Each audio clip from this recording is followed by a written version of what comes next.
Hi, this video will show you how to check your progress in any of your Connect units. The Progress tool is about your progress in a particular unit. So before you begin, you need to be inside the unit you would like information on. Through the Progress Summary screen, you can see a summary of your progress in all areas of a Connect unit, including grades, content, discussions, assignments, quizzes, checklists, surveys, and your login access history.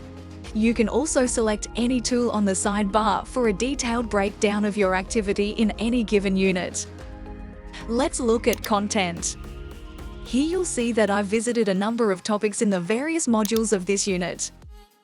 I can select one of the drop-downs under each module to see exactly how many times I've visited this content and how much time I've spent on it.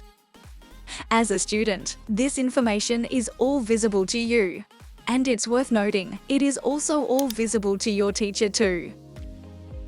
You can also check your overall progress for all of your units at once by simply going to your main homepage and clicking on My Overall Progress.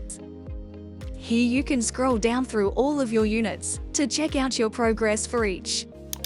Keeping an eye on your progress allows your teacher the opportunity to provide further assistance or help you if you get stuck. And, similarly, gives you one indicator as to whether or not you need to ask for help.